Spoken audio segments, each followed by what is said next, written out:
Hello, everybody. I'm Kim Tavares from the Miami University Alumni Association, and welcome to our final session of Winter College 2021. As you know, for more than 17 years, Winter College has been the Alumni Association's premier alumni education event, and we've been excited to bring it to a broader audience in our virtual format this weekend. I hope that you've enjoyed these past 2 days as much as we've enjoyed putting them on for you. I really want to, again, thank all of our faculty and our alumni presenters for being with us this weekend. And I want to give a special thank you to my colleagues in University Advancement and especially the entire alumni team. This event would not have been possible without each of you. Thank you. So I'm actually really excited for this last session. And I don't like to cook, but I love food and I like to watch people cook. I love watching cooking shows. And so that is what I feel like we get to do and I get to be a little bit a part of tonight with Welcome to Date Night In, Cooking at Home with Leigh Barnhart Ochs, Miami class of 1983. Leigh is the director of the cooking school at the famous Jungle Jim's International Market in Fairfield, Ohio. And the cooking school at Jungle Jim's International Market was voted the best of Cincinnati for the last 8 years. Leigh, hello, and thank you for joining us. Hi, Kim. Thanks for having me. Yeah. So before we get started, I'm sure you get this a lot, but what inspired you to become a cooking instructor? You know, after I graduated from Miami, I worked for a long time as a social worker, and I always took cooking classes, whether it was locally or when I traveled or if I was in another country. And it slowly started becoming more than just a passion. I started teaching cooking classes here at Jungle Jim's in 2005 as a guest instructor. And then a few years later, the director was retiring, and I got a call and asked if I would be interested in interviewing for the director position. And I did, and that was 11 years ago. That's great. So getting to actually do your passion as your day job, that's awesome. Congratulations. Thank you. So as I mentioned, I'm not a big cook, but I'm here and I'm willing to give it a try. So what advice do you give to someone who is maybe new to cooking when they take your class? You know, if you're new to cooking, don't tackle something that's too big to start with. I recommend that you buy a kitchen scale, one that measures in grams, and use it. You'll have great results and consistent results all the time. Have a new recipe, read it through from the beginning to the end, get all your ingredients and your equipment gathered before you start, and that's half the battle. And have fun. All right, we will definitely have fun. So as Leigh mentioned, you know, for years, the cooking school has offered in-person classes, but like everything else this past year, they've switched to virtual classes. So she's used to doing these classes online, but usually they do them using Zoom where she can see everybody. Tonight, the way this is gonna be, I told her to just think like it's her own personal TV show. But we did find some willing, brave souls to help us provide some visuals for tonight. And I wanna welcome Rosemary and David Yarian. David is Miami class of 1968, and they are joining us from Sarasota, Florida. Hi, guys. Hi, thanks for having us. Thank you so much for joining us. So we're gonna pop in at certain points during the break with Leigh, and they're gonna show us how things are going along in their kitchen. And I have recruited my husband, Justin, and we're gonna do our best from our kitchen just outside of Oxford, Ohio. So those of you that are gonna cook along, get ready. And those of you that just wanna sit back and watch, we are ready to go. And just remember, even though Leigh can't see you, you can submit questions and comments during the live session by clicking the link below the video player. And I'm gonna pop back in during the program and again at the end with any questions that you have for Leigh. But we'll just go ahead and get going. I'm gonna turn it over to Leigh. Thanks, Kim. Okay. Welcome, everyone. This is our cooking school at the Jungle Jim's International Market in Fairfield, Ohio, and we have just got a small portion of it now for virtual classes. I hope that those of you who are cooking along with us tonight downloaded the recipes. We have a fun menu that's celebrating food from Emilia-Romagna, from the region in Italy. We're going to start tonight with an Aperol Spritz for our aperitivo. We'll make a little appetizer, which is a limoncello shrimp bruschetta. We're going to have a porcini mushroom and sausage pasta, an Italian almond tart, and at the very end, right before we sign off to eat what we've prepared, we're going to have a tasting of Lambrusco. So I thought we would start with the very best part, and that would be our aperitivo, which tonight we're going to make an Aperol Spritz. Aperitivos specifically Aperol Spritz and often Campari and Campari Spritz are really all over Italy. It's a super popular drink for lots of reasons. It's delicious. It's also lighter in alcohol than some cocktails because Aperol is a liqueur that is only 11% alcohol. So it's more like a wine than a hard spirit. And we're using Prosecco tonight, which is this Italian sparkling wine, and then a club soda or a seltzer. And that lightens it all up. When you walk down the streets in Italy, anytime really, even a little before lunch sometimes, but certainly after work and before dinner, and specifically if people are sitting outside, you can just look down the streets and see orange glasses everywhere. It's so fun. It's really easy to make and really refreshing. So I'm going to start with a nice sized wine glass. I'm going to fill it up about 2/3 of the way with ice.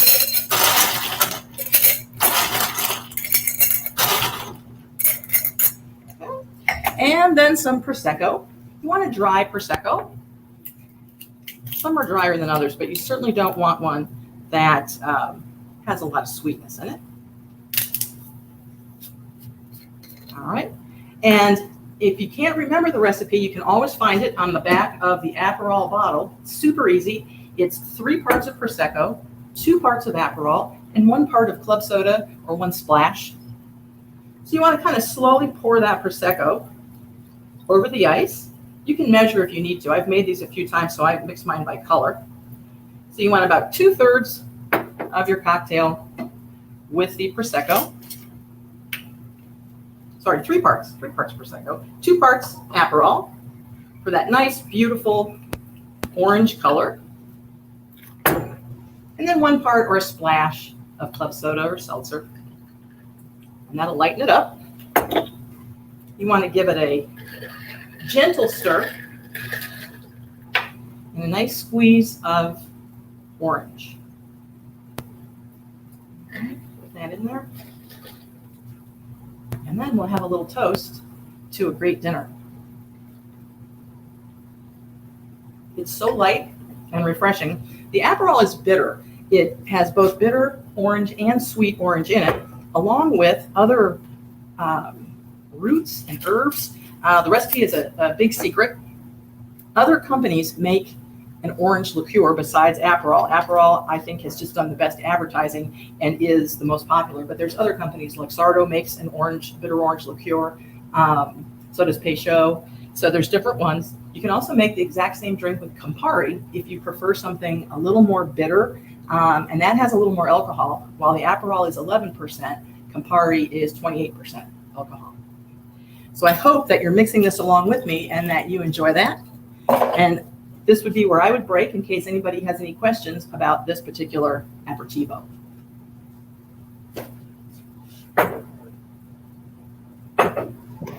Hi, I was looking to see if there were any questions that had come in about that, but I don't see any about the drink just yet, but we have great success on this side, great success on that side. Awesome. Good. And isn't that just a beautiful drink? Yeah, it's really pretty. I would say it's almost too pretty to drink, but Almost. you can drink it. So almost. Cheers. Cheers. Okay. So if you have mixed your cocktail, I guess the next best place to start is with dessert. So I want to start with the Italian almond tart. Oh, sorry. Yes. We're going to start with the Italian almond tart right after we soak our mushrooms. We're using dried mushrooms tonight in our porcini mushroom and sausage sauce.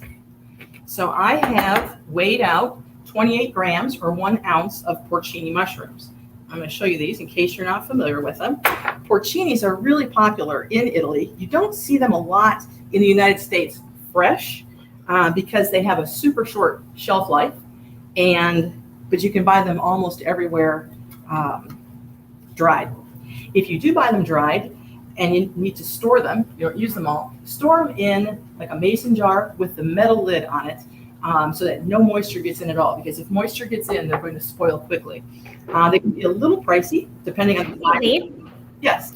Sorry to interrupt. We had a couple questions that came in about the mushrooms. So while you were on them, I wanted to ask. So there were people who had trouble finding the dried ones. They have fresh ones. Is there anything they need to do differently? They found fresh porcini? Oh, they actually, no, they're using shiitake. Sorry. Okay, fresh shiitake. At this point, you don't soak those. We're soaking these because these are dry. Okay. Got it. So if you have fresh mushrooms, what do we do differently? So if you have fresh mushrooms, you can start to slice them so that when we come in and cook the mushrooms, you can cook them down for just a few extra minutes. Okay. Does that answer that question, I hope? For those of you who are using dry, you can take them to your sink. I'm going to use a little sieve and put the dry mushrooms into the sieve and just run them under warm water, because a lot of times dried mushrooms tend to have some grit or some sandiness to them. We're going to just rinse them off real well and then come back and put them in a bigger bowl, and then we're going to put hot tap water over that, set it to the side, and just let it sit until we're ready to make the sauce, because we need the mushrooms to rehydrate. So you can rinse your mushrooms now.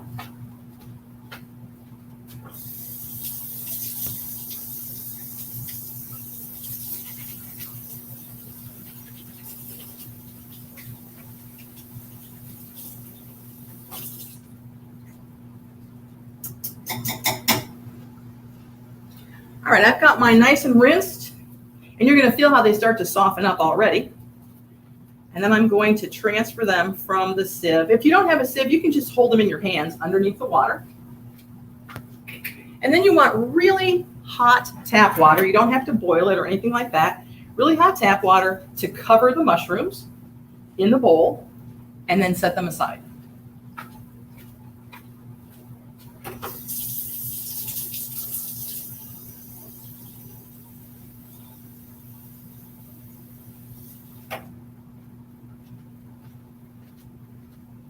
I put enough water in the bowl so that I can press them down and I see that they're covered. They're going to start to soften up immediately. And later, when we go to use them, we're going to put our hands underneath there and pull them straight up. So if there is any leftover grit in the bowl, it's going to sink to the bottom. But then we're not going to throw away the broth, because you can see already how it's getting dark. And we're going to use that. It's got all that flavor from those dried mushrooms as they rehydrate, and we'll put some of that into our sauce. So at this point, we'll just set the mushrooms to the side. And now we can make dessert. Okay. All right, so tonight we're making an Italian almond tart. That is, I like this because it's really simple. It's just made in one bowl. You don't need to get out mixers or food processors or anything like that. Let's talk about the ingredients first to make sure everybody is on the same page. I have 2 large eggs. When a recipe calls for eggs, you always want to use large eggs unless it specifies otherwise, because large eggs weigh 2 ounces, bigger eggs weigh more, smaller eggs weigh less. If you use too many eggs, meaning 2 extra large or jumbo eggs, instead of the 2 large, your cake is going to rise higher, and then it's going to sink more in the middle. So always use large unless the recipe calls for something different. Then we have 3/4 of a cup of granulated sugar. Now I weighed my ingredients. This is 150 grams, or 3/4 of a cup of granulated sugar. Almond extract, and I hope you guys aren't having a problem finding almond extract. Our store hasn't had it for a while. I guess there's a problem with the containers getting them in. Some kosher salt. If you're using Morton's table salt or something like that, use just a little bit less. Kosher salt is a bigger crystal, so it takes less salt in a measuring spoon. Then some melted butter. If you haven't already melted your butter, just go ahead and pop it in the microwave or in a small pan on the stove and just barely melt it, because you don't want it to be too hot. Then I have 60 grams or a 1/2 cup of all-purpose flour. Sliced almonds. These are blanched sliced almonds, and I am using the almonds that have the skin still on them. I don't know if you can see that. I think you can. You can use either, the ones that are all blanched or the ones that still have the skin. I like the way that the skin looks on the tart. It's a little bit rustic of a dessert, and I like that extra color and texture. And then pearl sugar, which is also really hard to find right now. This is all we have in the stores, this little bit that I have left here from another class. All that is it's a garnish, and we're going to sprinkle it on the top for so it looks pretty. If you don't have the pearl sugar, you can leave it off altogether or just sprinkle a little extra granulated sugar.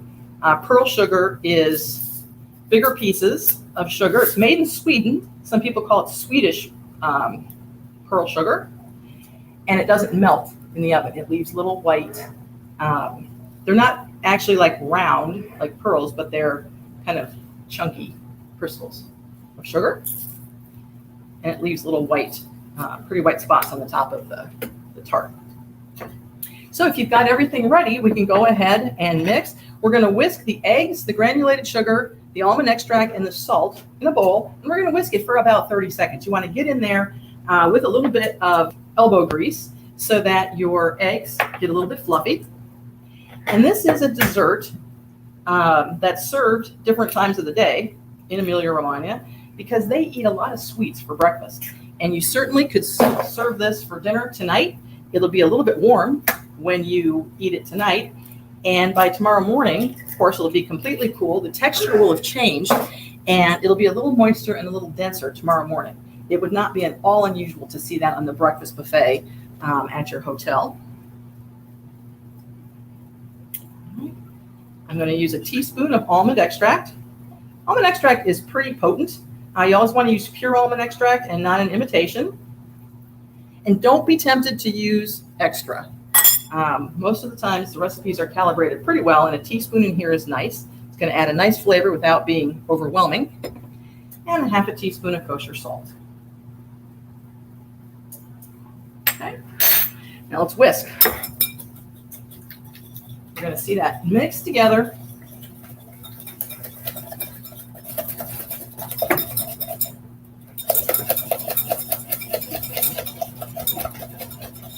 The sugar is going to start to melt.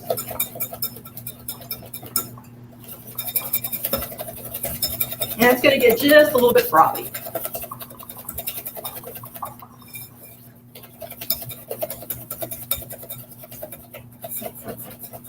All right, the color's lightened up just a little bit, and it should look like that. Okay. Now I'm going to add my melted butter. I'm using unsalted butter. For the little bit of salt that's in salted butter, if that's all you have, it'll be fine.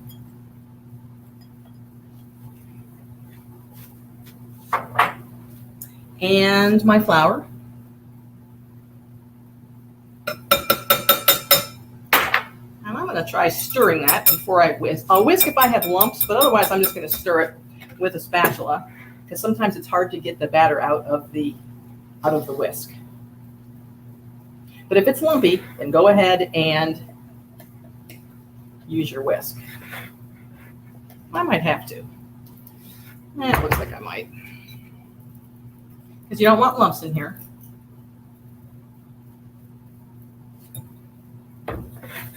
There we go.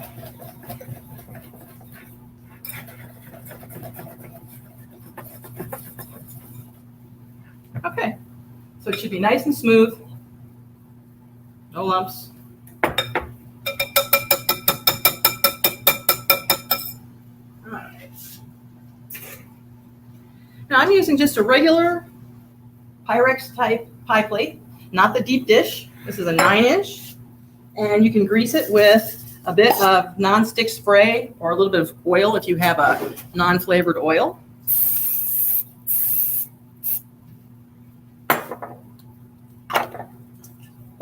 And then I'm going to scrape the batter into the pie plate.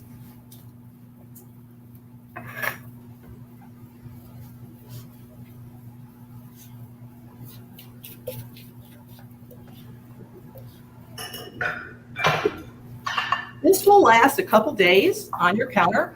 Enjoy it tonight, and then it's cooled all the way, and you can wrap it in just some plastic wrap and leave it sitting out on the counter. Definitely try it tomorrow. The texture will be a little denser, and the flavor of almond will be just a little more intense. All right.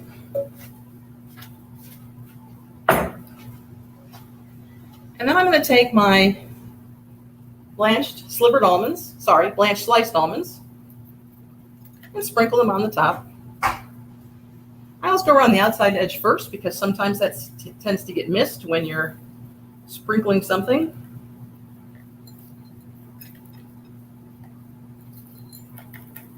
But a 1/4 cup is nice. to cover most of it, but it won't all be covered. You'll still see some of the batter through the almonds.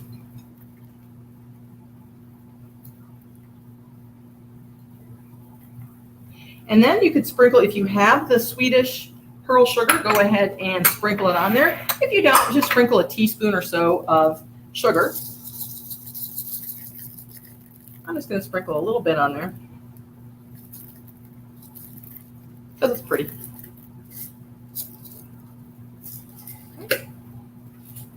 All right, then this is ready for the oven. So your oven needs to be preheated to 350 degrees, and then you can pop it in.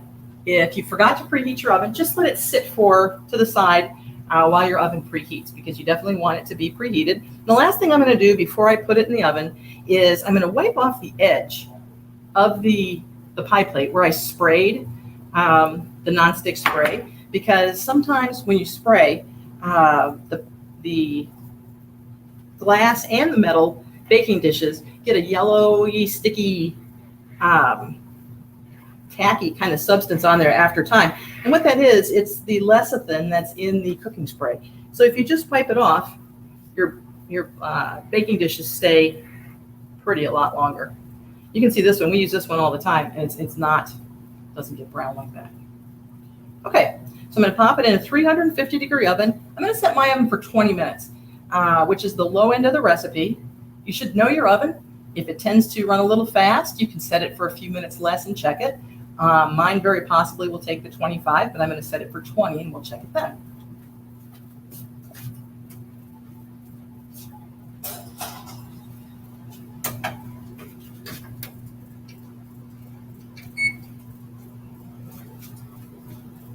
Okay, dessert's in the oven. So Kim, does anybody have any questions? I actually had a question for you. So how do you know when this is done? When You this were talking about the timing. So with like a cake, you stick in a toothpick or something until it comes out clean. Yep, we're going to use a toothpick for that too. A toothpick or a cake tester. It'll be golden brown a little bit on the top. And if you put a toothpick in it and it comes out clean, it's done, just like a regular cake. Excellent. Okay. David and Rosemary, how are you guys doing? It's in the oven. All right. Mine is going in the oven. I have a really pretty plate, so at least it looks nice. We'll see There how you I go. do. So far, so good. He didn't Okay. say. Isn't Yeah. that an easy cake, David and Rosemary? Did you think that was easy enough? That was very easy. I love doing that. And I think you're going to like it. It really has a lot of flavor for the small amount of effort that you're putting into it. They love almonds in Italy and find good ways to get that flavor into their baked goods. So. And I thought that was nice. There was a lot of stuff that I already had at the house too, even the almond extract, because like everybody else who's been baking, it was something that Right. I happen to have. So that's always nice too. Mm-hmm. Could you use another extract instead of the almond? You could, if you don't like almond flavor, you could use vanilla, and then you could use another nut on the top. Almond extract is a lot more powerful of a flavor than almond extract is. The other thing that would be really good in here is an extract called Fiori di Sicilia. It's the flowers of Sicily, and it is citrus. Lots of lemon, orange. It's really powerful, and a teaspoon of that would be excellent in here instead of the almond extract. Okay. And I think we do have a question. I'm just having some trouble pulling it up here. Let me Okay. refresh my screen and see where it is. Okay. Yeah, I don't see the question. JJ, can you drop it in the chat for me? We'll just see what happens here. There we go. Why has almond extract been hard to find lately? Is it pandemic-related supply chain issue? Yes, it is. And working in a grocery store, Jungle Jim's, for those of you who may not be familiar, is a large international market. And there are certain things that are really hard to find. And up and down the baking aisle has been one of the last places to get filled in with supplies. And for some things, it's different reason. Yeast was the small packages weren't being shipped. They had plenty of yeast in great big packages, but they didn't have the small ones to do for most home bakers. And my understanding for the almond extract is it's the bottle, frosted bottles. Okay. Great. And I think that was all we had. Okay. So we're going to go ahead to the next step. We were ready to do that. Okay. the tarts in the oven. So the next thing that you want to do is get a nice big pan. And this is a 5-quart pan. Fill it up 3/4 of the way with water. And go ahead and put some heat underneath the pan so that the water starts to get warm, so that when we're ready, we can pop up the heat and drop in our pasta. If it starts to boil too early, we'll just turn the heat down. Okay? So the next thing that we're going to make is our appetizer. And that is the Limoncello shrimp bruschetta. Limoncello is hugely popular in Italy. It's often served after dinner, many times complimentary at a restaurant in small shot glasses or pretty decorative glasses. It's supposed to help aid in digestion. I'm using a purchased limoncello. At home, I make my own. Everyone, all families, restaurants, a lot of places, a lot of people in Italy make limoncello, and we'll get into quite an argument with you about why theirs is better. Of course, I think mine is the best. I've taught it in classes here, and it just tastes a little bit less bakey lemon than the purchase kind. For this recipe, the purchase is going to be nice because the lemon flavor is going to come through very strong. This is really a pretty simple recipe. I'm going to use just some olive oil, about 2 tablespoons of olive oil, clove of garlic, which we'll mince up in just a minute. A lemon, we'll use about half a lemon. First, we're going to zest half, and then we will squeeze the other half. When you need to zest, I like to use a microplane type zester, and it's easier to zest citrus fruit before you cut it and juice it. Then, of course, our limoncello liqueur, you're going to need about 1/4 cup. We're going to chop up some pre-cooked shrimp. So whether you purchased your shrimp raw and cooked it yourself, which you can do by boiling or roasting in the oven. Roasting is really a nice way to cook shrimp in advance because it's a drier method. If you bought yours like I did, frozen, cooked, it'll probably let out a lot of water, so you might want to just pat it dry with some paper towels before you chop it up. We'll put some salt and pepper in there. We're going to chop a little bit of parsley. Then we just need a few arugula leaves, which is going to be for mostly the color and a little bit of bitterness. That'll go nicely with the sweetness of the shrimp and the limoncello. And some crostini. Crostini are the little, you can grill the breads. I just pop mine under the broiler, sliced a baguette and popped it under the broiler for just a few minutes on both sides to toast it and give it a little bit of flavor and a little bit of crunch, but it's still soft in the middle. It's not like a crouton. So you just want to get it nice and toasty if you can. You can also use just sliced baguettes if you like, if that's easier. The word bruschetta refers to toasted bread with something on top. You'll see tomato bruschetta, all different kinds. Tonight we're doing the shrimp bruschetta, and then the crostini or the crostino is the bread that holds it. All right, so let's go ahead and chop our garlic. I'm going to mince the first one tonight. We're using garlic twice, so I'm going to mince this and show you how to do it. You want to lay your garlic on a cutting board and use a chef's knife or whatever knife you're using. The best way to hold that chef's knife is to pinch it right at the base and grab the handle. Pinch and grab.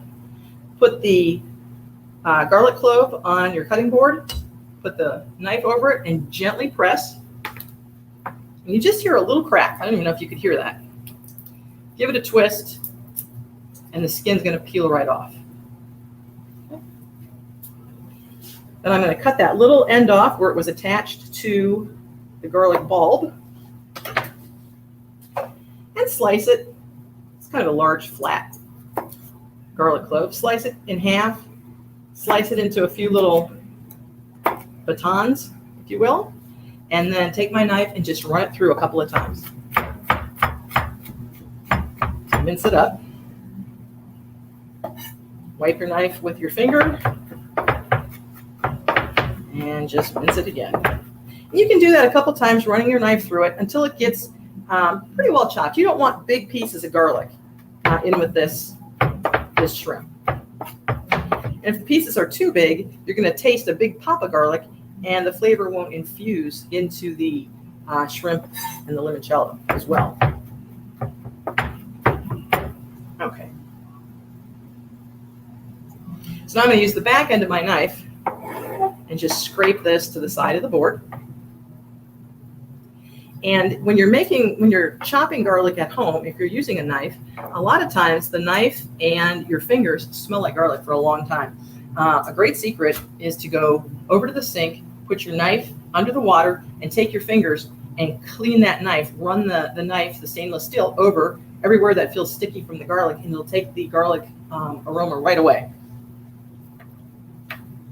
All right, so let's zest our lemon. We can do that right onto the board. We want the zest of about half a lemon. A microplane zester is really nice. This is the fine zester, which works great for zest and things like that. I'm going to use a bigger one later for some Parmesan cheese. And you can smell, if you're doing this, you can smell the oil from the lemon straight away. And what the zester does, it's these sharp little laser cut teeth, is it takes off just the yellow part of the lemon and leaves the white pith behind. And pith is P-I-T-H. It's super, super bitter.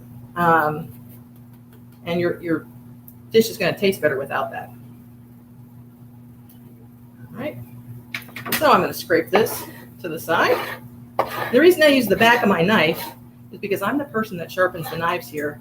And it dulls your knife if you scrape it with the blade side across. So use the back and scrape. Now I'm going to cut the lemon in half so that when I'm ready, I can squeeze this right into the pan. If you see any seeds in there, you can pop them out, but we'll squeeze it through our hands so that the seeds don't go in.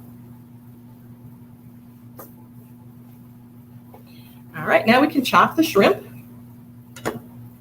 Got about 12 ounces of cooked shrimp, and you'll notice I put on the recipe about 50 in a pound, which is really small shrimp. You can use any size that you want, but because we're going to cut them up, there's really no reason to pay for large shrimp. The larger the shrimp, the more they cost. A lot of times you'll see sizing of shrimp because there is no jumbo doesn't mean the same thing. Extra large doesn't mean the same thing to everybody, but how you will know what size you're getting is if it's not marked, you can ask the fishmonger. It'll say, and they can tell you, these are 13-15 shrimp, or these are 6-8 shrimp. And what that means is there's 6 to 8 in a pound, or 13 to 15 in a pound. The smaller the number, the bigger the shrimp, and of course, the more expensive. So that's how you decide. We're just going to give these a rough chop. So depending on the size that you bought, and you want them small enough so that they're going to sit on that crostini nicely and make it easier to eat. But you still want to know it's shrimp. You don't want to take it down too far. You want it to have some texture. That looks good. Okay. Push that out of the way. Collect the ones that rolled off. And of course, these are already cooked shrimp. They're not going to really be in the skillet long enough to cook them through. If you bought raw shrimp, you can still chop them up, put them in there, but they're going to have to cook for a few extra minutes. Then we're going to chop just a little bit of parsley. Fresh. I'm using flat leaf parsley in here. Italians use flat leaf as opposed to curly. And they will argue it has more flavor. Curly parsley makes a great garnish. It looks really pretty, but the flat leaf is going to give you some more flavor. So I'm just doing the pinch and grab on my knife and running it through the parsley on the board.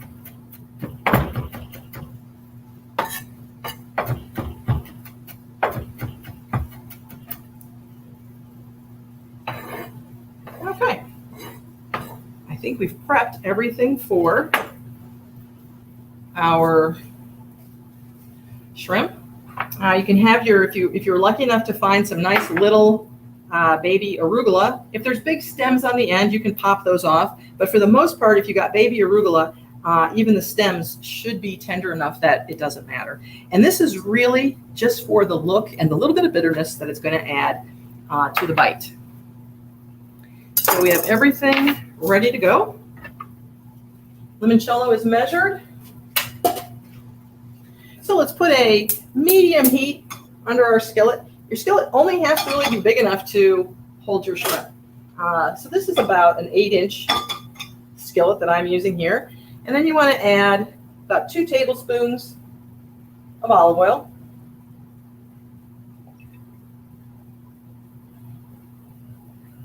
Okay. And let that heat through.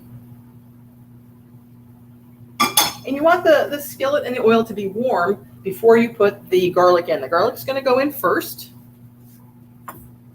And it's just going to cook for about 30 seconds until you can smell it. You don't want it to turn brown. As garlic goes from golden brown to darker brown, it gets bitter. And for this, we're going to flavor all that oil. And oil is a carrier, so it's going to carry the flavor all through the dish. All right. So if your pan is warm, go ahead and scrape that garlic in.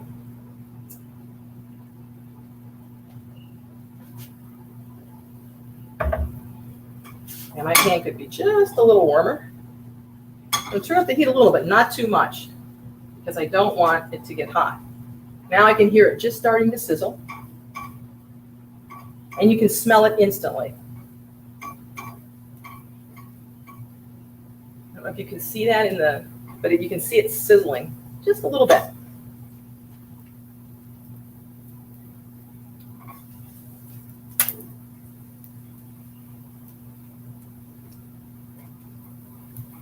Okay, if it's getting away from you, you can turn the heat down just a little bit. Hey, Leigh, we had one more question about the dessert, so I think someone's behind, but they just want to know about substituting almond flour for the all-purpose. They could certainly try it. I have not done that. And when you're substituting, sometimes, it works and sometimes it doesn't. Right. I would think it would be worth a try. Okay. Okay, maybe you can let us know. Okay, that sounds good. Thanks. Okay, your garlic is probably getting golden by now, so go ahead and put in the lemon zest. Turn that heat down just a little bit if it's going to get away from you. The limoncello. That'll lower the heat in your pan a little bit. And then squeeze in the juice of half a lemon.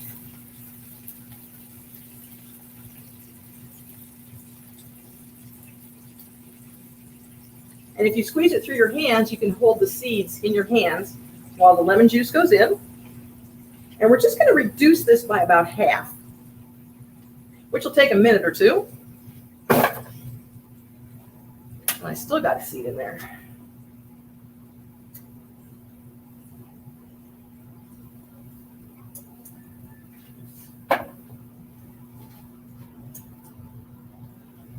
So if you turned it down, now you might want to turn it back up because it does need to simmer to reduce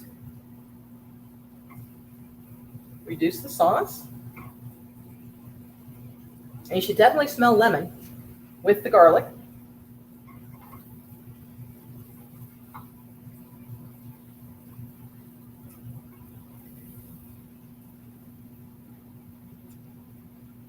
That just takes about a minute or so.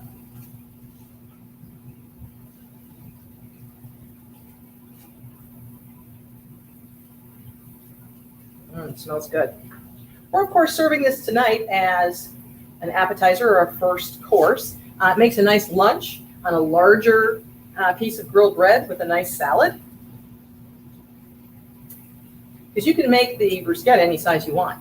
Usually, it's the small handheld size, but you can use a larger loaf of some nice rustic bread and make large bruschetta that you eat with a knife and a fork.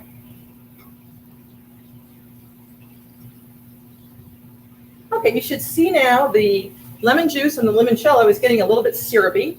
And when I run my knife through the skillet, you see that it stays that way. It doesn't fill back in. So go ahead and add your shrimp then to the skillet. And we're just going to heat this through because it's already cooked.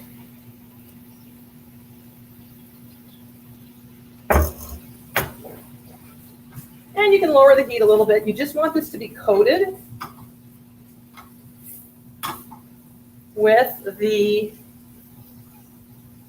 lemon sauce.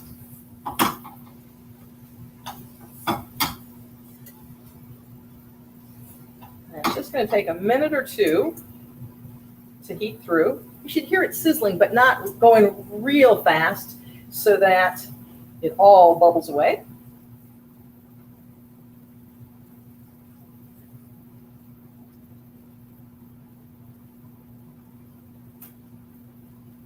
And now you should smell the shrimp as it warms up. Now you're going to want to add some salt and pepper. Right now we haven't put any salt and pepper in at all. So you've got 12 ounces of shrimp. So you need a good amount. I'd start with maybe a quarter to a half of a teaspoon. A nice healthy dose of pepper. Give that a stir.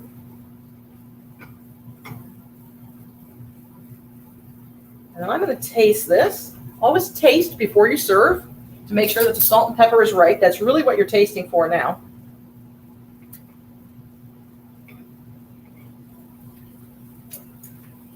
That is so good. The lemon in there is really outstanding. It definitely needs more salt. And then you want to turn off the heat because that shrimp is heated through. And stir in a teaspoon or two of parsley, not too much. And that dish is done. Oh, and just perfect timing. My timer's going off for the cake. I'm going to check that. But that's what it should look like. And there is a little bit of sauce still left in the pan. That's okay. It's going to keep that moist and flavorful. So I've turned off my heat, and I'm going to check my cake. See where I put that toothpick.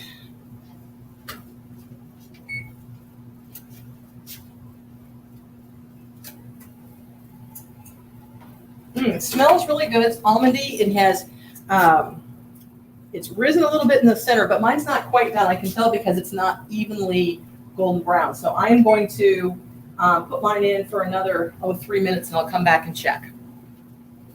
If yours is done, go ahead and take it out. And you just need to have something like a cooling rack like this to set it on to cool right in the pan. Now to plate our appetizer,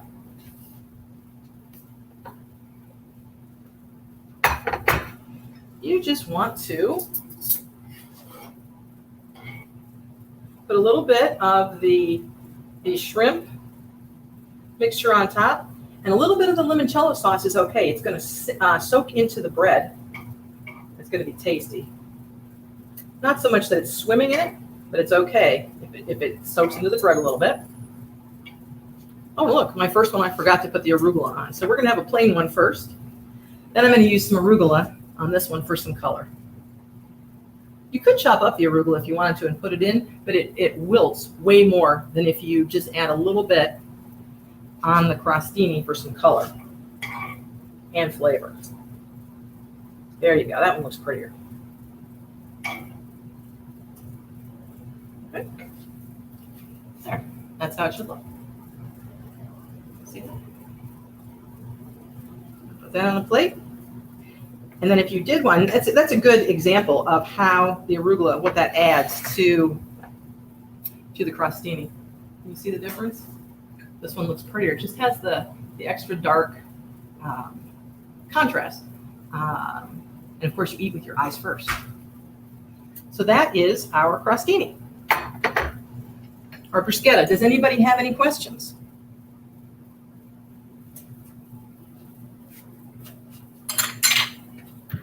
I have not seen any come in specifically about this. I'm in the process of plating mine here, and we can check in on David and Rosemary. There was a question about cutting boards, because they all really liked your cutting board.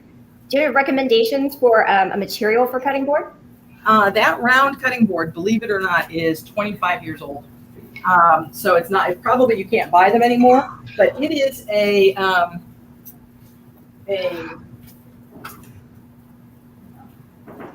like a plasticky type, so it doesn't dull your knives. We use all different kinds of cutting boards here. These are nice because they go right in and out of the dishwasher and clean up super nicely.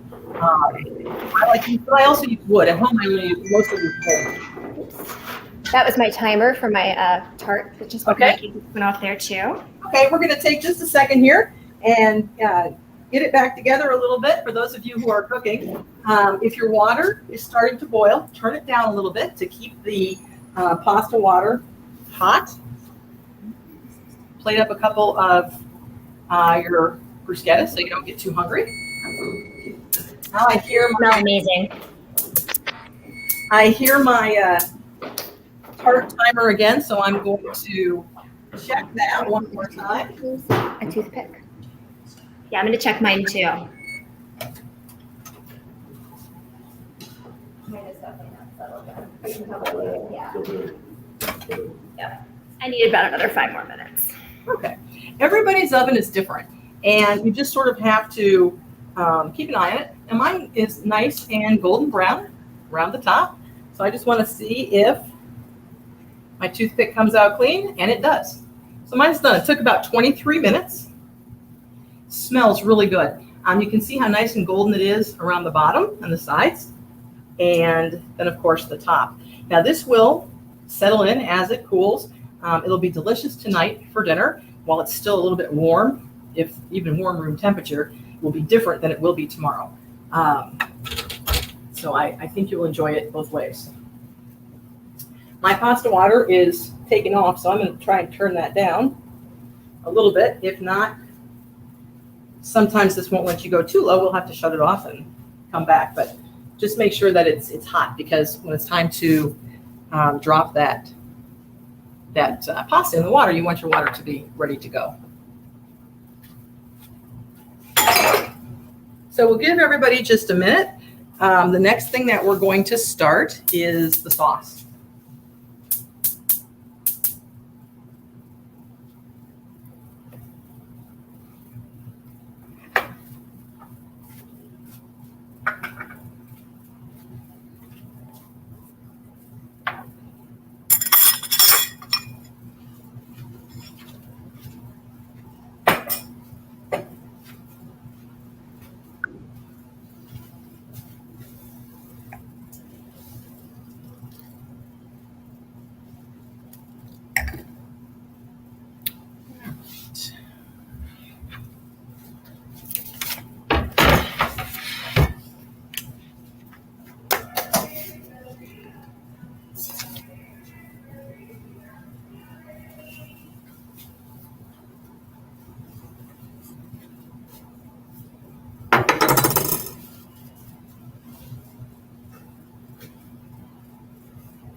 Hey, Leigh, I did get a question come in. You were telling us about how to ask for the certain type of shrimp in terms of the weight and the size. Do you have any preferences when it comes to basically wild caught or farm raised or anything like that? There's different thought to that. Of course, if you can get freshly caught, if you're in Florida, a lot of times you can walk down the beach and get it when they're coming in from just catching it. That's great. Right. But not everybody lives where they can do that. And not everybody lives where they can. Some people can only get, like here in Ohio, you don't see fresh shrimp or crab because we're too far in from the water. And quite frankly, it's better frozen because of the short shelf life. And farm raised versus wild is more of a preference. The wild is usually more expensive, so for some people that's an issue. And it can be hard to find some places depending where you live. Supermarket. Great. Okay. Well, we've already dug into ours over here. Okay. delicious. I had a question about a wine pair with this. You suggested a wine pair kind of with dinner. Anything, a certain type of wine that goes better with this? You know, a Pinot Grigio would go well, but I made this to go with your spritz. Because that goes with everything, yeah. And, in Italy, they always serve a snack with a drink before dinner. They never serve alcohol without food. So you'll sit down and they will bring something out. With Aperol Spritz, it is often potato chips. The saltiness that goes so well with the bitter and the sweet of this drink, it's almost all the time. But you have little pieces of pizza that are left over from lunch, just all kinds of assorted nuts, olives, things like that. But they always serve food with it. And a crostini is really popular. Or a bruschetta, some kind of something on bread, because it helps to absorb the alcohol while you're having it before dinner. Right. David and Rosemary, can we see your creation there? It turned out really great. Oh my gosh, that's beautiful. Yeah, I'm happy. Have you tried one yet? I just did. You got me on camera eating it. I know, that's what I was trying to hide before. So, and is your dessert ready yet, or is it still in the oven? It's beautiful. My oven always requires a little extra time, so I'm in for a little bit longer. No, it's so perfect. The old plate from my mom. So Oh wow. Yep. There we go. Oh, see, there's my second timer, so we'll try mine again. That's wonderful. So good. I can't wait to try that too. I know. Okay, and I'm just going to see here. Oh, there was a question about the limoncello. Okay. So you talked about making your own. Mm-hmm. Not something we do much here. Any particular thing to look for? Because I don't know. With wine, for example, there's different varieties, different types of alcohol, or is limoncello pretty much the same? Are you asking the question about buying it or about making it? Buying it. Sorry. It is pretty much the same. I would find you might want to taste different ones. Some, I hate to use the word fakey because that's not very nice, but some of them taste not quite as real lemon as other ones do. And find one that you just particularly like. There's different brands, and depending on the store, we are so lucky here because we have usually multiples of everything that you go to look at, where some places are just going to have one or two. Ask the person who works there if they've tried it. And if you can, find one that's made in Italy. Okay, made in Italy. That's key, yes. Yeah. And how long does it take to make your own? How long does it, after you get it all together, does it sit? For limoncello, you need to plan ahead. Whenever I see great big lemons downstairs, and lemons in the United States are way different than lemons in Italy, like on the Amalfi Coast, their lemons are huge. Right. Whenever I see beautiful, unblemished lemons downstairs, I think, how's my stash going? Is it time to make it? Because you want really big, pretty lemons. So that's the first thing. You need grain alcohol and about 6 weeks. So all you do is there's recipes for them, but you peel just the yellow part of the peel off and you fill it up in a mason jar with a bottle of, it's usually 6 or 7 good sized lemons and a bottle of grain alcohol. Okay. And that sits for a couple of weeks. Then you drain out the peels, and the color has pulled out of those peels, and your alcohol is now yellow. And then you mix it with a simple syrup, sugar and water, and it sits again. And then it's ready to go. But you do need about 6 weeks. About 6 weeks to do it. Okay. Yep. And it's well worth doing it yourself. Really? I You know. always tell the difference you can tell the difference between homemade and purchased every time. Okay. Yeah. Very cool. All right. David and Rosemary, any questions from you, or we're going to go ahead to the main dish here? So far, so good. We still haven't destroyed anything. Same here. My tart just got my dessert's done, so it's off to the side now, so we're good. Perfect. And that'll Alright, be the right temperature to enjoy with dinner later. So, Yeah. Okay. So let's talk about our porcini mushroom and sausage pasta. The region of Italy that we're talking about tonight is Emilia-Romagna, which is right above Tuscany on a map if you haven't been there. And it is not nearly as beautiful as Tuscany, which has, of course, the mountains and the rolling hills and lots of vineyards and things like that. But Emilia-Romagna is the region that's responsible for a lot of food that you think of as really Italian. Prosciutto di Parma is from Emilia-Romagna. Real balsamic vinegar is from Modena in Emilia-Romagna. They grow lots of the porcinis and other mushrooms up in the Apennine Mountains. I'm sure I'm forgetting something, but they have a lot of food, and they are really food centric. They use a lot of pork, and they use a lot of mushrooms, a lot of meat in general. I'm sure you've seen the great big thick Fiorentina, the big steak. That's really nice. That's from the more south region, but they eat that in the northern part too. So tonight we're having a pasta that I've had several times there, and it uses the porcini mushrooms as the base, which we kind of talked about already. They're still soaking. You want to store them in a airtight glass jar. For those of you who couldn't find dried mushrooms and you're using another mushroom, you might want to just start with the pan you're going to use. Put a little oil or butter in there. You don't need a lot, a tablespoon or so, and start cooking your mushrooms now so you cook out all the liquid. The people who said they were using shiitake, yours will cook a lot quicker than if you're using another type of mushroom like a cremini or a button mushroom. That's going to have a lot more liquid, and that's going to take more time to cook. So you might want to start cooking that ahead of time and then just put it to the side. We're using I'm using hot Italian sausage. You can use hot or sweet, whichever you prefer. It needs to be out of the casings and at room temperature if you can. Then we're using garlic again. We're going to use 2 cloves of garlic in here today. And I'm going to show you how I like to grate this garlic. So it's a little bit different than what we did before. If you don't have the grater, don't worry about it. You can just chop it. Fresh rosemary. I'm sure you're all familiar with fresh rosemary, and the fresh is definitely better in this recipe. I have a cup of dry white wine. You can use a Pinot Grigio or something like that, a Sauvignon Blanc if it's not too minerally. Chardonnay is generally not the best choice for cooking because sometimes it has a little oak or a little buttery flavor. And I have some heavy whipping cream. I think that's it. We've got some, I'm going to grate some Parmesan in a little bit. And I'm putting my sauce tonight on an egg tagliatelle. They use a lot of egg pasta. In Emilia-Romagna, a lot of times we do this class and we make pasta. We make egg tagliatelle ourselves.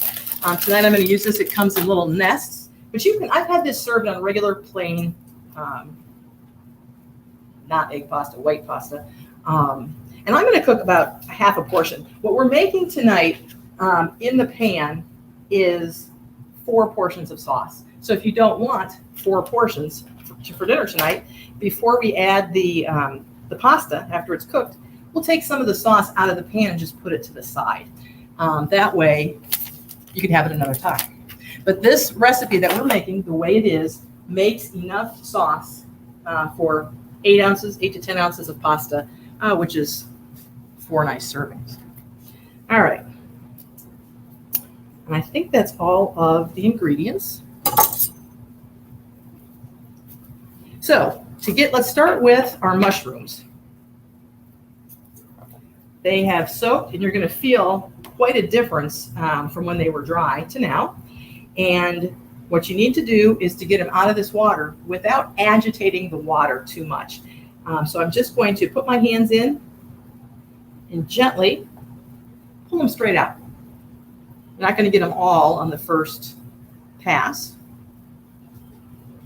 And put that down. And I'm leaving any sediment on the bottom. And you might end up with a few little stragglers in there that you can't get, and that's okay. Rather than risk stirring it up. And then set this to the side. You see the rich color that it is. That was just water in there. It's turned that nice color, and it smells really good. We're going to add some of that to add some more porcini flavor into the pan. Okay. So you can put your mushrooms on a board and just run a knife through them. Coarsely chop them.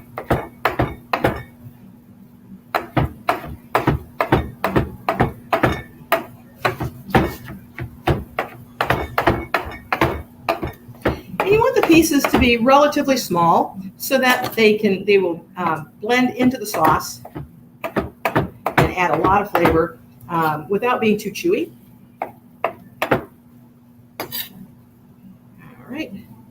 I can show you the pieces. The pieces about that size are good. All right. And I'm just going to scrape those to the side. Now you should be able to smell that wonderful aroma of mushrooms. Hey, Leigh, while we're talking about mushrooms, someone said, I love mushrooms, but my spouse does not. So is there a particular type of mushroom or a way of cooking them that might bring somebody along? A lot of times, I find that people who dislike mushrooms dislike the texture of mushrooms. Right. And if you start with a really plain mushroom, like a sliced button mushroom or a sliced cremini mushroom, and put them into a pan with just a little bit of olive oil or butter, and cook them down until all of the liquid is out, all the liquid. And then they start to brown, and they're going to caramelize. I find people like those, and they're so surprised at how that tastes. Because the texture is different. It's not at all rubbery because you yeah. I would try that. Okay. Okay. For somebody who doesn't like mushrooms. Okay. Now we're going to chop our rosemary. So rosemary is a nice hardy herb, and you can literally just use your fingertips and pull the leaves right from the stem. The stems are inedible. They're tough. And the only thing that's really fun to do with rosemary, if you're lucky enough, probably more in the summer, or if you live somewhere where it's warm all the time, some people grow rosemary almost as big as a bush. And it's fun in Italy. You will see bushes that you're not even paying attention to until you walk by, and you can smell rosemary. And they're bushes that are 3 or 4 feet tall. Those have great big stems, and it's fun to take those stems and pull off the leaves and then use the stems for skewers to grill chicken or fish or something like that on skewers. But these little ones, they're not strong enough for that. So now you want to take your knife and just run your knife through the rosemary to mince it up. And rosemary kind of flies around a little bit, but dried rosemary is really not a good substitute in this recipe. You want to use the fresh. Just take your time to cut it, because dried rosemary kind of is like little pine needles, and it never really softens up when it cooks, and especially in a sauce like this, because this sauce is going to cook in just a few minutes. So it's not going to have time. You can buy crushed rosemary, and that's the best alternative to fresh, in my opinion. And what they've done is they've just kind of pulverized it. So it's much smaller, and the texture isn't tough and hard like dried rosemary leaves. When you're using dried herbs, though, you want to use 1/3 of the herb as opposed to fresh. So if your recipe calls for a tablespoon of fresh herbs, you only want to use a teaspoon of dried. Otherwise, the flavor gets away from you quick. It's because dried herbs are more intense. Okay, so you want that minced up pretty small. I'm going to push that to the side. You want about 2 teaspoons. I don't usually measure fresh herbs, but you certainly can. You want to eyeball it. If you really like rosemary, a little more is fine. If you don't care for it as much, use a little bit less. And now for our garlic. If you don't have a grater, you certainly can mince the garlic just like we did before. I'm going to use a medium tooth grater. This is a rasp grater. It's just got bigger holes in it than the one that I used for the zest before. And I'm going to put the garlic on the board, put the knife over it, and gently press until you hear it crack. Leigh, while you're doing the garlic there, someone asked, they said they used a garlic press, and does it make a difference using press versus chopping? Nope, garlic press is great.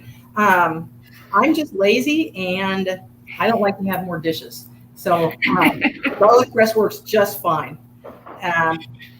The grater, I started grating garlic a few years ago, and I really like that for a lot of reasons. You still have something to wash, but I really started grating garlic and sometimes onions when I would make something like meatballs, where you definitely want the flavor of the garlic and the onions, but you don't want the texture. And when you grate it, it just kind of dissolves into whatever it is that you're making.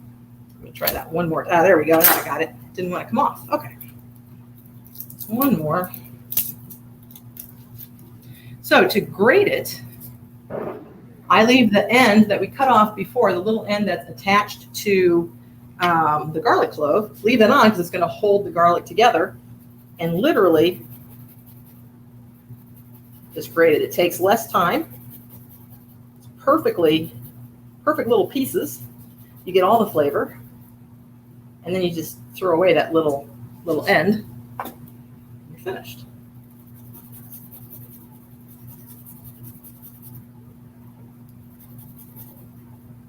Okay. So either way, if you're chop, please. If you don't have a grater, I just wanted to show you that because I think it's really a fast, easy way, especially if you need to do a lot of garlic. 1 or 2 cloves isn't too bad to chop it yourself or press it. All right, let's scrape off what's on the back. So now I have my 2 cloves of garlic. Leigh, another question. Okay. That came in is about, an addition of truffles to a dish like this. Too much? Good? What do you think? Truffles, of course, are wonderful. If I was going to do truffles, I would do all truffles. I was going to say, so you would take out the porcini, the other mushroom, Yeah. and do truffle. Yeah. Which you could do if you're lucky enough in truffle season, which we should start to see pretty soon around here. And we sell them here sometimes. If you're lucky enough to come in just when somebody's brought them in, we sometimes have fresh truffles. Truffles are big in Italy and people love them. And they serve them in lots of creative ways, and really much the same as the porcinis. The fresh porcinis there are huge. They're great big mushrooms, and they treat them very simply. They'll make a bruschetta with them, or fried. To fry the just chunks of porcini, it's just delicious. Okay. So, but the morel and the porcini, they're going to compete a little bit because porcinis are strongly flavored and so are morels. Okay, and one more garlic question. Okay. We talked about doing shortcuts before. What about garlic? Can we use that? Yes, you can. The problem with the garlic in a jar, if you're going to buy it, try to find the garlic that comes in olive oil as opposed to a brine, because the brine has another flavor that's really not really garlic. The olive oil tends to, I think, keep a little better. Once you open that jar, the flavor starts to dissipate. And usually you're not going to use that whole jar before it's time to throw it away. So if you do, buy the small jars and in olive oil if possible. Okay. And I think that's all we had right now. So I'll pop back out and we'll let you get going. Okay. And we get that garlic question a lot. And the other thing that I always say is I would much rather see people use garlic from a jar and cook at home than drive through on their way home from work and eat it because they don't want to take the time to cut up the garlic and whatever. Certainly it's better to use the garlic in a jar than it is to eat fast food. So I guess it depends what you're making and what your goal is. Okay. So everybody should have now their porcini mushrooms chopped, rosemary and garlic. And I think then that will probably be ready to start cooking this. So you just grab, you're going to need a tablespoon measure because we're going to take some water out, the porcini water, and put it in to the dish. So we're going to start with just maybe a teaspoon or 2 of olive oil in your skillet, and that's really only in case your sausage is very lean. You can turn the heat on, and then we're going to add the sausage. This is only a half a pound of sausage, and it's going to coat our pasta beautifully. And it's best if you can to break it up while it's cooking. It's going to take a minute for this pan to warm up. And it's funny, I've had this dish several times at a restaurant in Cento, Italy. We take a cooking school trip to Italy every year. And we do the same trip every year because we have so many people that want to go. So some of us eat at the same places a lot. And I've had this dish this way with the sausage and the porcini mushrooms. And then also in the same town at a different restaurant, a pasta with the egg tagliatelle made with fresh mushrooms, sliced and sauteed in a pan, and then slivers of ham. But it's basically mushrooms and pork both ways, which I think is kind of interesting. The interpretation of the chef. You can also make your own sausage, which we do in some classes. That's kind of fun, and use that as well.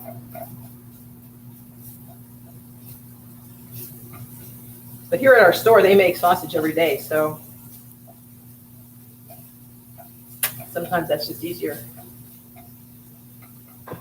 So Leigh, speaking of Jungle Gyms, for those of you that haven't been there, if you imagine it as a food, and even if you don't imagine it as a food, they have it there as a food. So this is a pretty traditional cooking class and meal, but do you offer any classes that maybe take into account some of those more exotic things that the store carries? Sometimes we do. We really find that for most people, for cooking classes, they don't want to cook exotic food. They want to learn. They either want to come out and have a fun kind of a date night, and in that case, a lot of times they like to cook steak. Hands down, our favorite class menu, especially for when you're cooking hands-on cooking, is Filet Mignon. And I think it's really just about getting some basic good recipes that you can make at home. That's what does best here. But we do. I mean, we'll occasionally, step out and do something different. But different cuisines, different ethnic cuisines people like.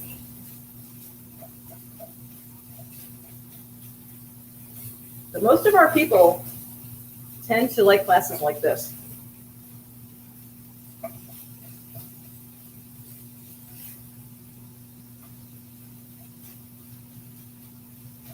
All right, you want to break the sausage up as it cooks and cook out all of the pink from the meat.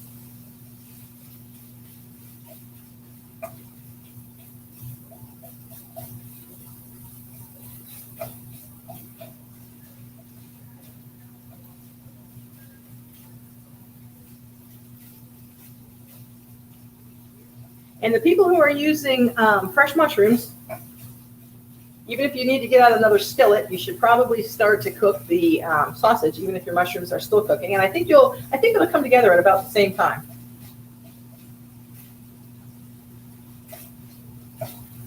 And you can cook those mushrooms down if you're using the fresh, like we talked about a little while ago, till all the liquid is out and they start to caramelize just a little bit. And you can also use other dried mushrooms in here. Porcini mushrooms just happen to have a lot of flavor, more so than some others. But you can buy almost any. You can buy dried shiitake. You can buy dried portobello. All different kinds of mushrooms. Dried morels. And if you're thinking about trying morels and you're lucky enough to find them, just know that if you get fresh morels, you have to cook them before you eat them.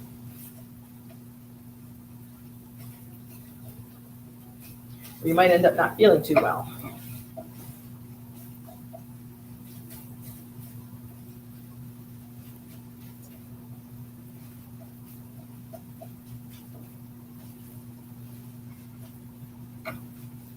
And also the truffles. You could put those in here if you wanted to. All right. As that cooks, when it just starts to brown a little bit, and you don't see any more pink in your skillet, should look like that, be nicely broken up. Then you can add your rosemary, and you should smell that right away.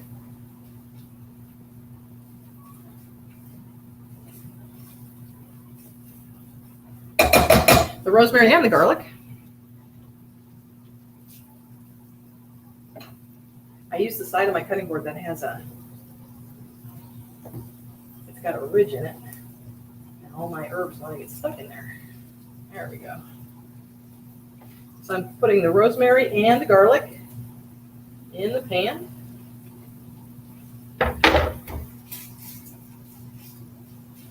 And break that up a little bit so the garlic doesn't stick together.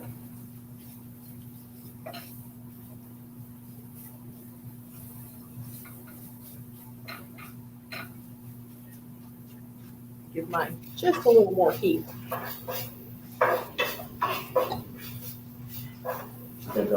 Leigh, I was going to see about checking in with David and Rosemary to see how they're doing. Great.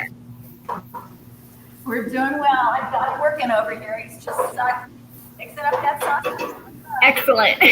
I know, Justin's working over here. It smells delicious. Okay, good. It's all going well. You have a sous chef. I don't have a sous chef here tonight. I need my sous chef. Yeah, each other here to do this. Great. Okay, just wanted to check in, make sure it was going good. Okay. We're doing well. Thank you. All right. Okay. All right, now you want to season this with just a little bit of salt and pepper. Probably want to start with, a quarter to a half a teaspoon of salt. And a nice grinding of fresh pepper. And give that a stir.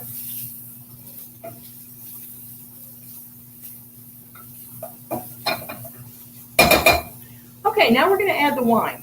So you need a cup of dry white wine into the pan. If you're worried about it flaring up, take the pan off of the heat, away from the flame. Stir it in and put it back on. With wine, you don't usually have the same problem as you would if you're adding alcohol, like hard alcoholic brandy or something to the pan. Always turn off your heat or take the pan away if you're adding hard alcohol, because it will often flare up. And it's no big deal. If it does, just grab a lid or a sheet pan and put it over the top, or just wait a minute and it will burn out. But it can sometimes take you by surprise, and you certainly don't want to lose your eyebrows if you're too close and it flares up. So just keep that in mind. Wine, it's not usually a problem. We're going to let that simmer, kind of a nice brisk pace, until that wine reduces by about half. But you don't want it to get away from you, because you do need some liquid for your sauce. So the next thing that we'll do after that wine reduces a little bit is we're going to use 3 tablespoons of the porcini water. So if you have a clean dish or something to put it in, now that water's been sitting for a few minutes. So just take your tablespoon and dip it in, and you should get nice clear liquid staying away from the bottom. So Leigh, for the, go ahead. If you need to, you can tip the bowl up a little bit. Yep. Okay, what was your question? So for those that had the fresh mushrooms, Mm-hmm. we skipped this step then? Yeah, they'll be okay. Okay. This is just going to add more of the porcini flavor into. We'll talk about this at the end, but when we cook our pasta, we're not going to throw away all our pasta water, because if we need to thin out our sauce, we're going to use the starchy water from the pasta. So if they need thinning, the people who are using fresh mushrooms can use pasta water. Okay? All right. Now we probably have just maybe, 20, 30 seconds till this should be reduced by about half. And then we'll add the mushroom liquid.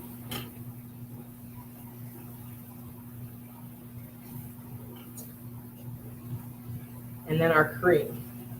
So if yours looks to where you've noticed that the liquid has reduced, and you can now kind of see the sausage is sticking up through the wine, go ahead and add the porcini liquid.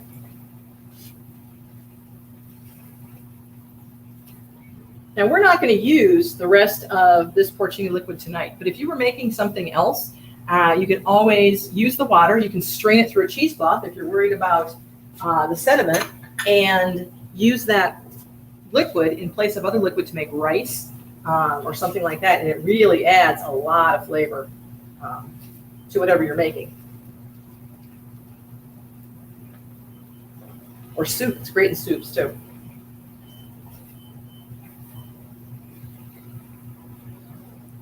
Okay, I'm going to reduce my heat just a little because I'm simmering at a pretty brisk simmer here. And I'm just going to add now the cream. And you want to use heavy or whipping cream, not half and half or milk in here, because if you pour half and half or milk into simmering liquid like this, it's going to split right away. The fat in the cream won't allow that to happen. Right? So you want to stir that in. And then we're just going to let that simmer.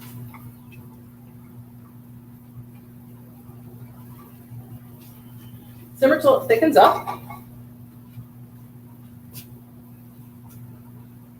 And then we will taste it for salt and pepper. Wait, we forgot our porcinis. Oh my goodness, how am I ending up with porcinis here? Okay. Put your porcinis in. There we go. It wouldn't really be porcini sauce without that. Sorry about that. Okay. Give that a quick stir so they warm through. Now it smells good. And turn it down at this point so it's just barely simmering. And now we can decide, Kim, you can help with this decision if you want. We can go ahead and drop the pasta in, which for most people is going to take, depending on what pasta they use, somewhere between 7 and 10 minutes. Or we can cook our sauce down and shut it off and taste the wine and then come back and cook the pasta.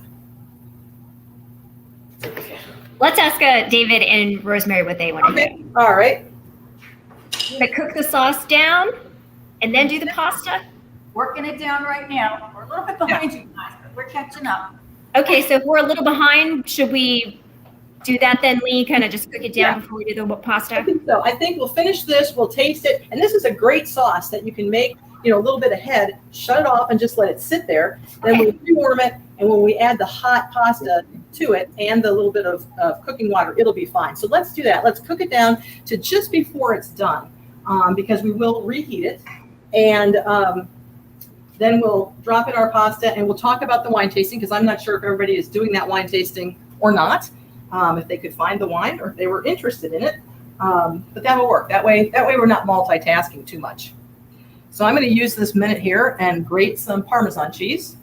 This is Parmigiano Reggiano from Emilia-Romagna. And it's fascinating. If you ever have a chance to go to a place where they make Parmesan, go. I've been through 7 or 8 times, and I still learn something every single time. How it works, and then you get spoiled. Usually I bring back enough Parmesan in my suitcase to last me for a whole year until I go back the next time. Okay, I'm going to put this on, my cutting board was dirty, so I'm just going to put this on a piece of plastic wrap to hold it. You're going to need some a nice handful of Parmesan to go in your pasta sauce, and then a little bit to sprinkle on top too. All right, you'll notice that the bubbles, as your pasta sauce is simmering, the bubbles should be getting a little bit bigger as the sauce thickens.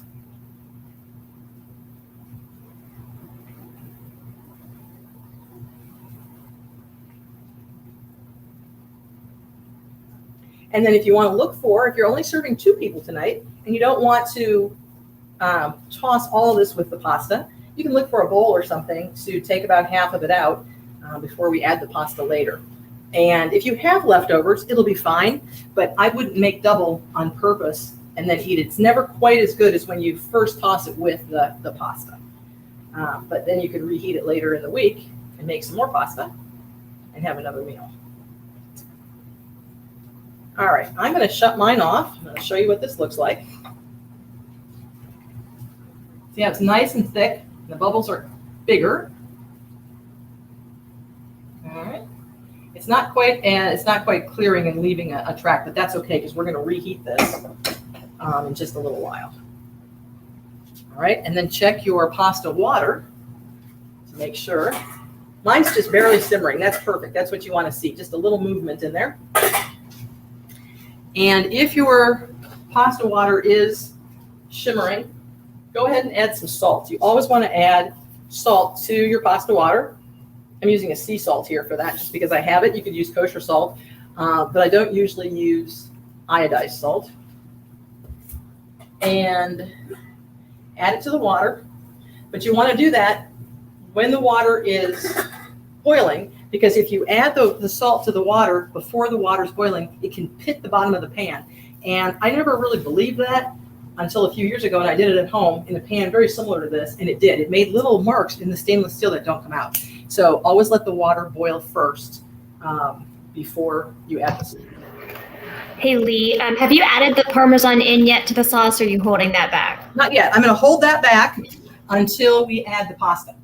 Okay. And I know you have egg-based pasta, but if people just bought traditional like penne or something like that. This sauce will go on any pasta. You do see it often in Italy, in Emilia-Romagna, with the egg pasta because they're big on egg pastas. But you also see it plenty just on regular long pasta. Regular tagliatelle would be fine, or a penne, whatever you have. Okay, great. Now that you've turned off the heat, go ahead and taste the sauce for salt and pepper.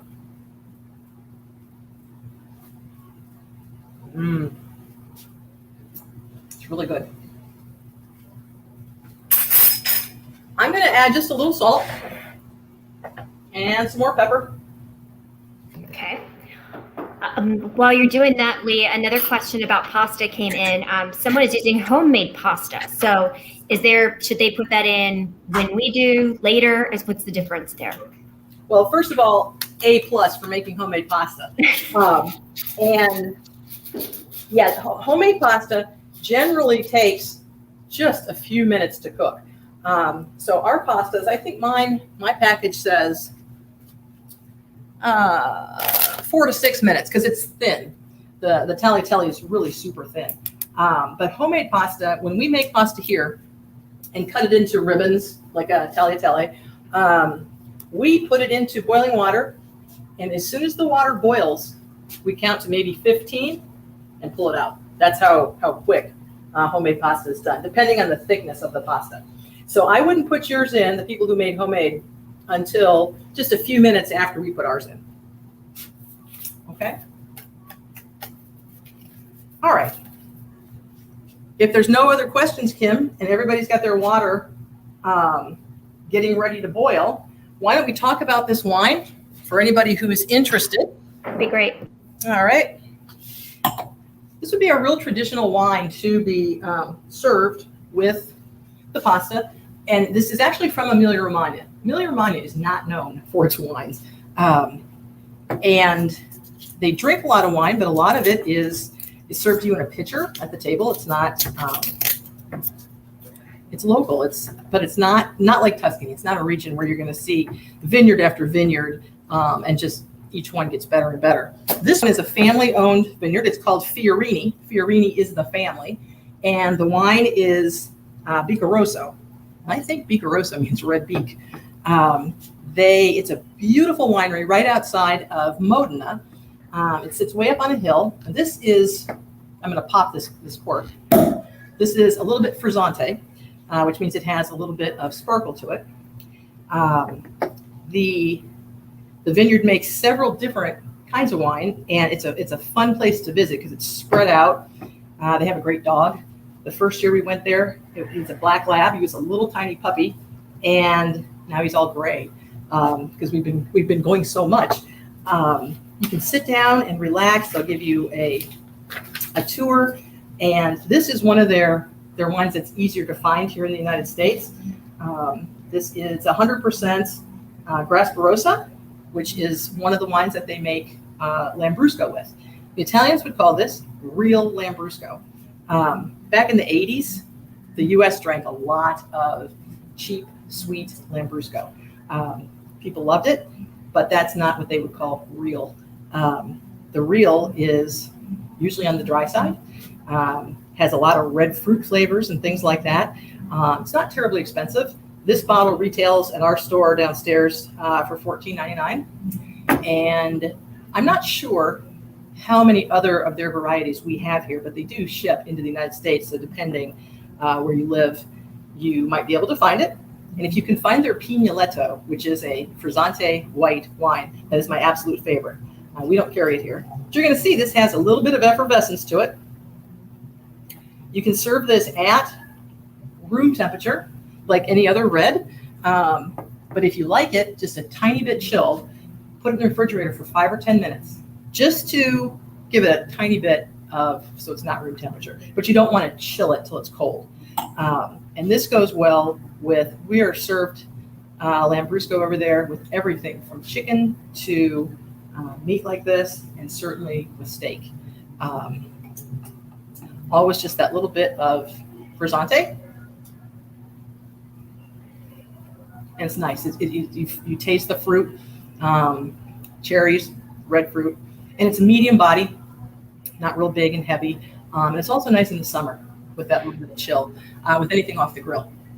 That's what I was going to ask you, Leigh, that if we didn't find that wine, you mentioned medium body, so a red that isn't going to be too harsh. Right. I think would be fine. Yep. Yeah. You can also have a white wine with this meal. Okay. There would be nothing. I'm kind of in the camp of you drink what you like. And this is certainly, maybe if we were making a great big thick T-bone steak, I would say let's lean towards red. This particular sauce with the pasta, really, you could do a nice Pinot Grigio with this. Would be great. Okay. I just thought this would be fun because it is some of the better wine from Emilia Romagna. Yeah, and I love that you referenced the Lambrusco from the 80s. I think there were a lot of people who either drank that or watched their parents drink that. Exactly. And why it was so popular, I don't know. But, not either. They kind of laugh about it over there because they were shipping just millions of cases because they didn't want it. So it's crazy. Okay. Okay. Any questions about the wine? I don't have any other wine questions. Okay, but we'll go ahead, and I got a couple other questions, but we can wait on those. They're just kind of more general. Okay, we'll do that while we're cooking our pasta. So you want to turn the heat up on your pasta water, and if you want to take some of your sauce out, you can grab a bowl. Let's see. Grab a bowl and take out about half of the sauce for another day. Or if you're cooking it all, just leave it in there. And then we'll turn up the heat on our pasta water. There we go. And drop in the pasta. You want to get it to a good boil. Now, if you're using a colander at your sink, maybe get a glass measuring cup and put it in that colander. Because what you need to remember to do for this, and really any time that you make pasta, is to save a big measuring cup full of pasta water. Because if you need to thin your sauce, you don't want to put more cream in. We don't need more cream or more wine in here. We just need something a little bit starchy to thin it out, perhaps. And sometimes you don't need it. I'm going to use a spider, this kind of a lifting, they call it a spider, I don't know why. To take my pasta right from the water into my pan. But if you don't have one of these and you use a colander, make sure you keep some of your pasta water. So if your water is boiling, you can go ahead and add the pasta. Give it a stir. And if you want to increase the heat just a little bit, back. And then after the water starts to boil, again, it's when you can start kind of keeping an eye on it. The pasta varies wildly depending what they put on the package. Sometimes for taste in the United States, if you cook it for what the package says, it can be a little bit al dente and you might want to add another minute, but always taste it because sometimes I'm surprised and it's actually exactly right the way they say. But you definitely don't want to overcook your pasta, especially for a dish where you're putting the pasta from the pan into the sauce and then cooking it a little bit longer, because the pasta will continue to cook. So it can be a little more al dente when you take it out for an application like this, because it will continue to absorb. But it's nice because instead of taking the pasta out of the water and putting it in a bowl and then pouring the sauce over, by tossing it in the pan, all of the pasta is coated with the sauce. And that's really the correct way to serve it.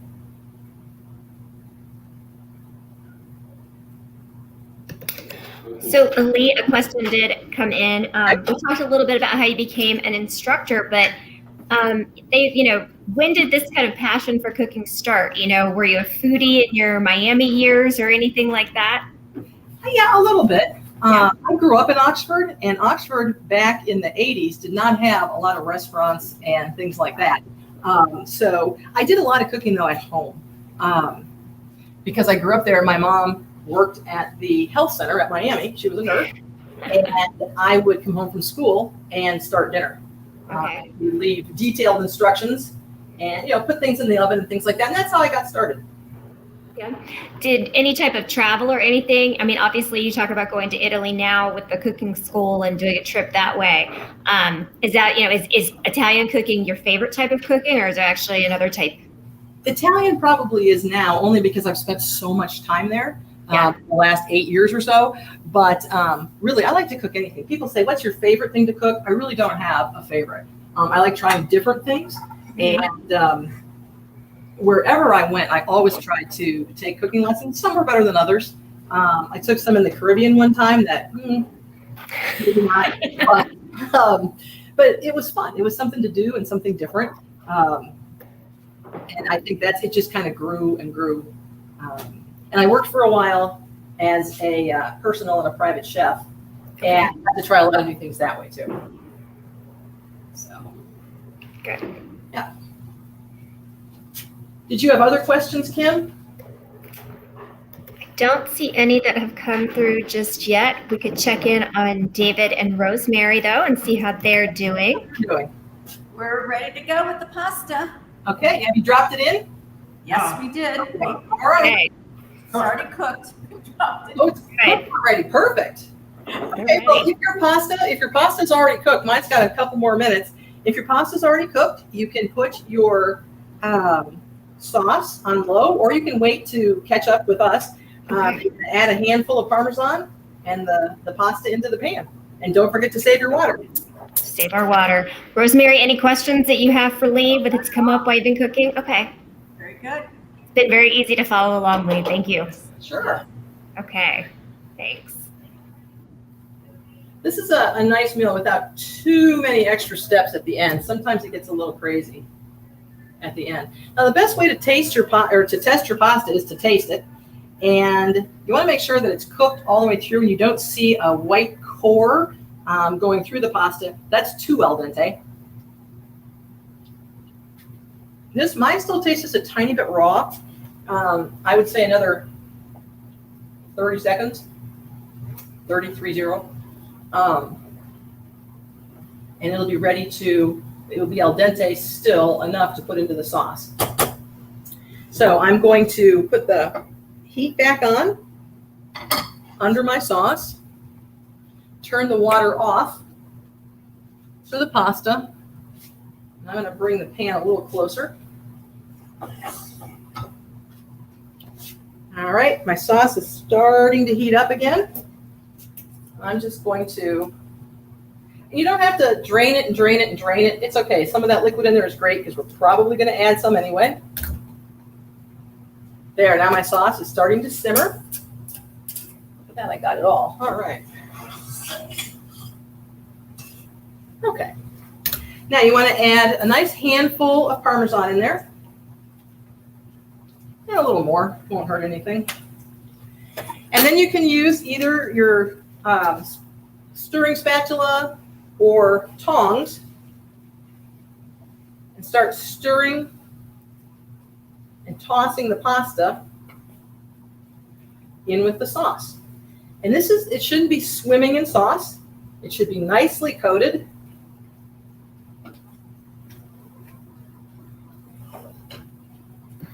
Now, eventually, I'm going to add a little bit of pasta water because this is going to take just a couple of minutes, I'm sure. And you put the other sauce back in already? Other sauce back in. The stuff you had reserved to the side? No, I put that in another, like for later in the week. Just for later in the week. Got it. I'll Okay. just put that to the side. Yeah, this Okay. is half. I'm just making half. Okay. That's totally fine. But you Question came in. Okay. Go ahead. Yeah, I can see it. Okay. Someone asked about your Parmesan from Italy and about how much, if you bring it home, out of curiosity, how many kilos do you bring for your year? It's a lot. I can imagine. About a half a suitcase. I was going to say, you check that? Yeah. Yeah, I do. And you go to the store. The reason that we bring it back is there's a tiny little shop in the town where we stay in Cento that gets a really, really nice 28-month, 32-month Parmesan that's not exported to the United States. And it's amazing how quickly you get spoiled. And he cuts it all up. He thinks we're crazy. It's an old man who owns it. And then he shrink wraps individual pieces, and it doesn't have to be refrigerated until you get back. So it works out great. But I bring a lot. And now, of course, my staff all wants it. My friends want it. So, okay. This pasta now needs just a little bit of pasta water to thin it out a little bit. Okay, you see how it's coated. And all you need is like a little bowl or your measuring cup. You dip it in the pasta water. You see how it's cloudy? That's the starch from the pasta. And you just want to add a tablespoon or two to starch. And toss it in. There we go. Now it's looking good. Looks good. All right, and then taste it again for salt and pepper. Because you've added your pasta, which is seasoned, but it might need some more salt and pepper. So get in there and taste it. Parmesan cheese does have a little salt. That's good. I'm going to add a little more salt and some more pepper. All right. And then if you're caught up with me, your pasta is ready to serve. You can take that to the plate with some tongs, or you can spoon it out of here with a big spatula. And then you'll want to sprinkle it with just a little bit more Parmesan cheese to serve it.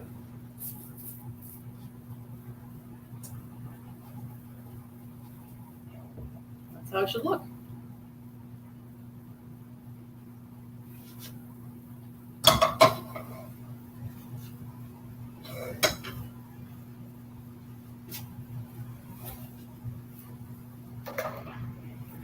Leigh, what other, there was somebody that asked about other cheese. What other cheese do you love to cook with or love to use?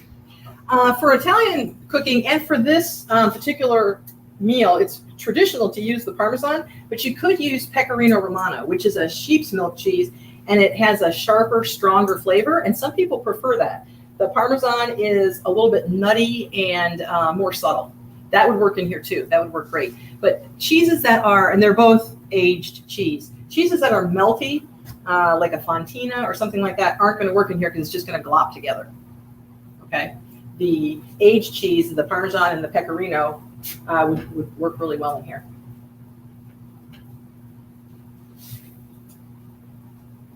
Any other questions? We got a comment that this is heavenly. We had a pick. We were using penne, so we're a little behind on Okay, ours. Together. It takes a little longer for that. Yep. And that's okay. It's a great time for people to ask questions and or get their tables set and their wine open and ready to go. Absolutely wonderful. It should smell good in your kitchen. How's it going there, Rosemary, David? It's delicious. We've already gotten into it. It's wonderful. Very, very good. Got a dog barking out here. That's okay. He smells food. He's hungry too. Your penne got caught up, I see. Yes. Okay. Make sure you put a little Parmesan on top. There you go. Give it a try. Okay. Here we go. She made a little I extra. made a little extra. That's okay. Rosemary doesn't make anything unless she doubles the recipe. Well, you'll have some for lunch tomorrow. Oh, absolutely. So David, my guess was the food at Miami like this when you were a student there? I ended up one night at the little hospital from food poisoning at City Hall. My whole block, the whole floor in the dorm around the fellows that ate together all ended up there for the night. So, no, it wasn't as good. I cooked for myself the last 3 years. Did you enjoy the famous toasted rolls too, as everyone else talks about? Oh, they don't have those anymore? Oh, you can still get them in the Armstrong Student Center. The Truffles is long gone. Yeah, Tuffy's. So, okay, well, this was, again, heavenly, I think is exactly the right word to describe this. I think maybe people aren't commenting because they're too busy eating at this point in time. I did get a couple other things that popped up here. Leigh, we're going to ask you about Jungle Jim's Market again. And what is your favorite section? Wow. There is so much stuff here.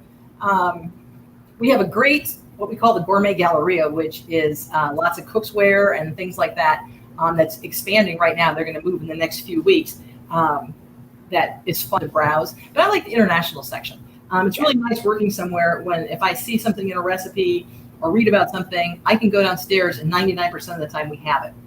So I get to try new stuff all the time. So I would say international. Yeah. And the wine section's kind of fun too. So. Yeah, the store is amazing. I mean, to go through there and just walk through and, if you really took your time, you could be in there all day. Yeah, you don't just run in and out of Jungle Jim's for a gallon of milk. It doesn't happen. No, you don't. It doesn't work like that. There's too much going on in there. So I think that was all we had, though, question-wise. Okay. And it's perfect. We just have just a little bit. We're almost to our 7 o'clock hour here. Good. One last thing popped in. So you talked about you don't really have a favorite dish, but is there something that you don't particularly cook? So it's like one of those things you get when you go out. Like I know for us, one of those things is like duck. It's not something we make at home, but if you go to a restaurant, a nice restaurant, and they have it, oh, we're going to order that. So you have something like that? You know, it's funny. We hardly ever eat out. Literally, I might eat out 5 times a year. Wow. So no, but usually we go to a steakhouse right near our house. Okay. But it's usually I'm a little disappointed when I eat out, so I mostly just cook. And like everybody else, for a while I was doing lunch and dinner at home. My husband thought, well, this was pretty cool. And when this pandemic thing started, he would come home for lunch, and that only lasted a few months. It's like, no. Yeah. We'll have that, but I'm not cooking lunch too. But yeah, I don't eat out much, really. Why would you? If you have an arsenal of recipes like these are just amazing. Everything was so good. My favorite thing to make is, as somebody asked before, my favorite thing to make is something that's really relatively quick and easy with few ingredients, but it tastes really good. Yeah. I spend hours and hours cooking food. Yeah. So. Rosemary, what about you? I know you're a foodie. What's your favorite thing to cook? Oh my gosh, I like to cook chicken and different kinds of. Started just doing my mom's pizza lately, and I have I'm a collector of cookbooks. I have over 500 cookbooks, so I studied cookbooks. I've been studying cookbooks at night instead of reading books, so I have everything earmarked and paged off, and then I don't think I don't have enough time to do everything that I'd like to do. But I like to do everything. And eating out, we have our favorite joints that we like to eat out in Youngstown, Ohio, and our favorite dishes down here too. Most of them are also Italian. So, and then now you have some new dishes to add as well. So, all right. Well, I think that is all we have here. Thank you so much, David and Rosemary in particular, for being willing to share your kitchen with us tonight. And Leigh, thank you so much. It is absolutely delicious. Thank you. And as someone, as I said, who I'm not a big cook myself, I really enjoyed it. And I'm going to really enjoy eating this even more. Good. And thank you to each and every one of you, alumni, parents, students, and friends for joining us this weekend. We have more great online programming, free and open to everyone, coming up in March. So make sure you look at alumlc.org/MiamiOH to see our full lineup. And on behalf of the Miami University Alumni Association, thank you for joining us for Winter College 2021. Love and honor.